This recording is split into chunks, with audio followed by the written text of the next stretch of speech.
Good Wednesday morning, everyone, and welcome into today's daily Bible reading for April the 10th. Today we are reading together Psalm number 44, which is a psalm that is where the title supplied by the translators is Israel's Complaint. This is, I believe, a psalm of lament. It is told to us that it is for the choir director, a maskil of the sons of Korah. We've had a couple of those to start off this second book of the Psalter.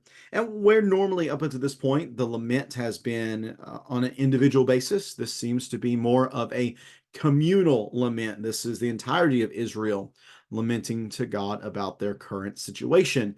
This is a psalm that is written on a historical basis. It does what we've seen a number of times in the historical writings that we read last year, where the author lays out a brief history of Israel up until the point of the writing, and we can kind of see that here in this psalm. The first 8 verses talk about the historicity of Israel's blessings, but then we get to verse number 9, and we see that history, well, it's much brighter than the present. There's more of a miserable and disastrous present that the author is addressing, and we'll see in the last section, verses 17 through 26, how the psalm, excuse me, concludes itself in a place that might seem, I don't know, maybe a little unexpected, considering the circumstances that the author seems to be writing in. This psalm that we're going to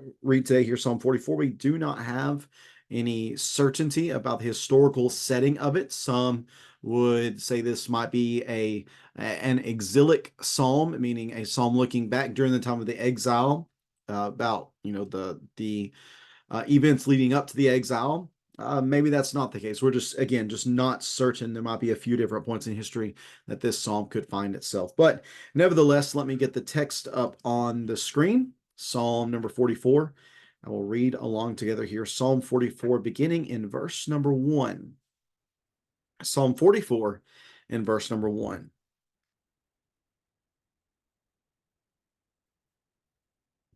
Psalm 44 in verse number 1. God, we have heard with our ears, and our ancestors have told us the work you accomplished in their days, in days long ago. In order to plant them, you displaced the nations by your hand. In order to settle them, you brought disaster on the peoples.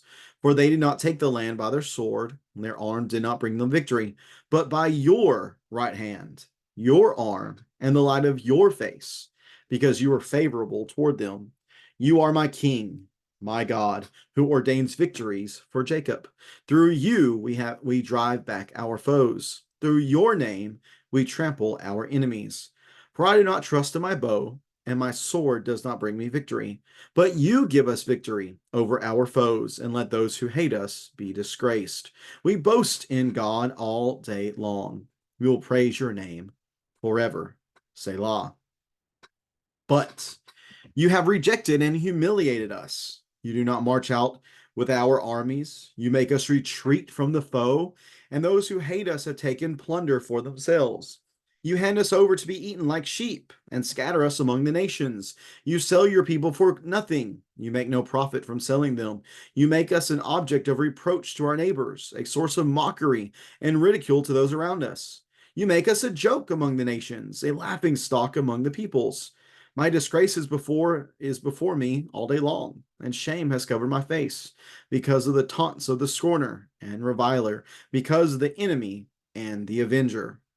All this has happened to us, but we have not forgotten you or betrayed your covenants. Our hearts have not turned back, and our steps have not strayed from your path. But you have crushed us in a haunt of jackals and have covered us with deepest darkness. If we had forgotten the name of our God and spread out our hands to a foreign God, wouldn't God have found this out, since he knows the secrets of the heart? Because of you, we are being put to death all day long. We are counted as sheep to be slaughtered. Wake up, wake up, Lord. Why are you sleeping? Get up. Don't reject us forever. Why do you hide and forget our affliction and oppression? For we have sunk down to the dust. Our bodies cling to the ground. Rise up. Help us. Redeem us because of your faithful love. And that is Psalm number 44. Psalm number 44. Again, this is a lament, but more so of a communal lament, looking at the current condition of the entirety of the nation of Israel and wondering why it is the case. The text begins with Israel's glorious past, how they hear from their ancestors about everything that Yahweh had accomplished for his people, that he had planted them, he had settled them in the land, he had displaced the nations, he had scattered the nations in order to put them in this land. They recognized that they were not the source of their victories, but it was Yahweh who did it. It was his right hand. It was his arm. It was a light of his face. And because he was favorable toward Israel, this was why they had such great success. They recognized God as their king. They recognized that he ordained their victories. They understood that because of him, they were able to drive back their foes. They were able to trample their enemies. Again, verse 6, it's not because of my bow or my sword that I have victory, but you give us victory over our foes. And it is those who hate us that you cause to be disgraced. Therefore, we boast. We boast in God all day long. We boast in God all day long, and we will praise your name forever. So, man, happy days those were.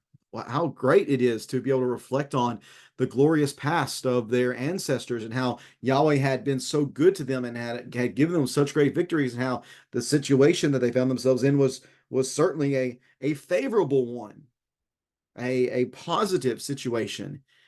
But then there's a very drastic and dramatic turn in verse number 9. But all those things that had been positive previously, they're now reversed in a really real way. And that's a very real way. That's a bit less redundant. A very real way. Now, instead, you have rejected and humiliated us. You have not marched out with our enemies. Look at verses 5 and 7 previously. Earlier, they were able to drive back the foes. They were able to trample the enemies. They had victory. Those who hated us were disgraced. But now instead, it is Israel who has been rejected. It is Israel who is humiliated. It is Israel who does not have someone supporting them in their fight against their enemies. Instead of making the enemies retreat, now it is Israel itself who is made to retreat from the foe. And instead of the enemies being disgraced, now they're able to plunder Israel. Notice beginning of verse 11, you hand us over like sheep. Scatter us among the nations. Remember, earlier the nations were said that they were scattered in order for Israel to be supplanted in their land. But now Israel is the one who is scattered. You sell us and you don't profit anything for it. You make us an object of reproach. You make us a joke. We're a laughing stock. And this leaves the people in a state of utter disgrace. My disgrace is before me all day long, and shame has covered my face. Why? Well, because of the way the nations are able to taunt them. We're taunted by the scorner, the reviler, our enemy and avenger. They've gotten the upper hand on us. They are now in a very unenviable position as those who are being defeated. It's those who are absolutely just getting it handed to them every time they go out to battle. They cannot seem to win. So we have these two sections so far. We have the glorious history of Israel looking back, and now we have their current miserable, disastrous present.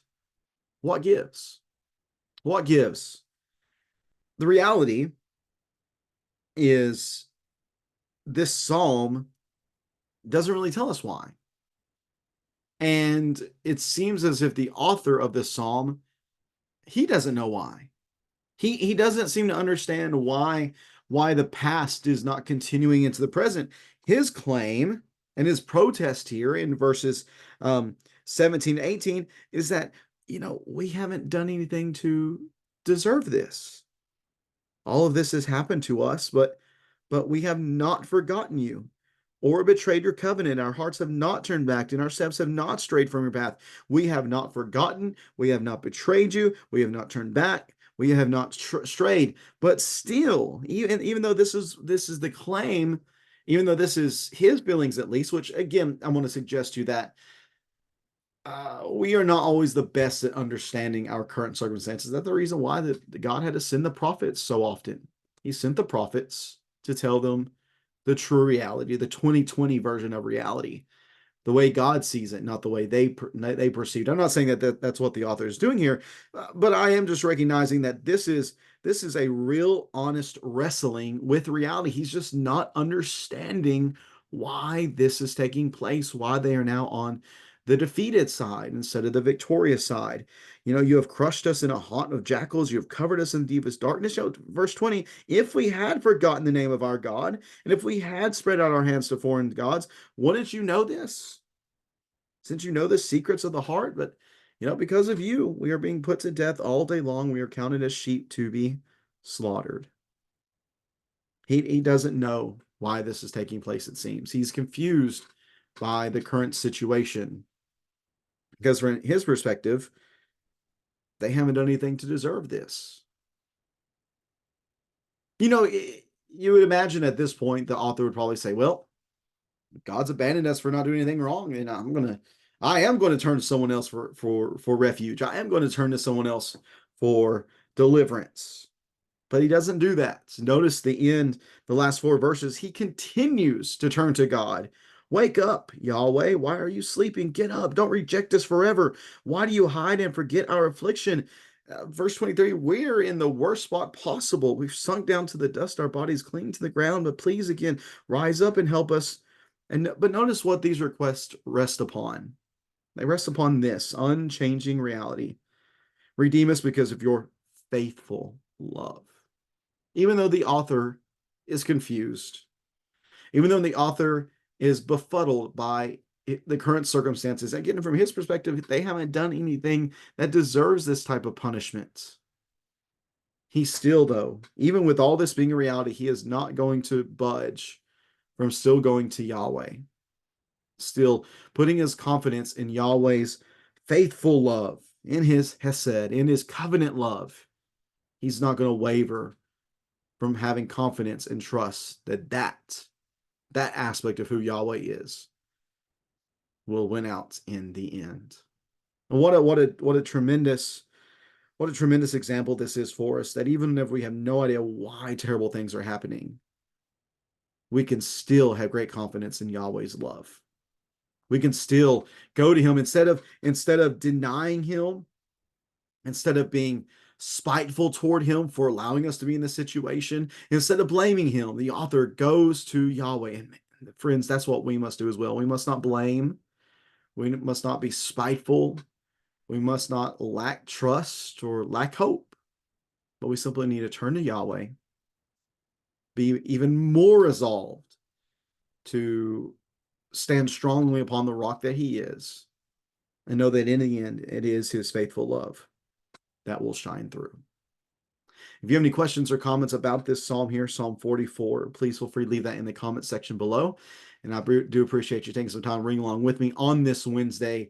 I'm very much looking forward to being with our church family tonight at 7 o'clock for our monthly song, scripture, and supplication service, especially for the fact that this month we're going to dedicate that to encouraging our supported evangelists that we have in this country and abroad. Lots of great work that these men are doing for the kingdom, and we want to pray for them specifically tonight, to sing hymns to God for them and to encourage them in the work that they're doing. We're very thankful for the way that we get to participate in their work with them.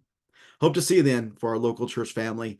And if you are not here locally, then you can even tune in to our worship this evening at 7 p.m. Eastern time.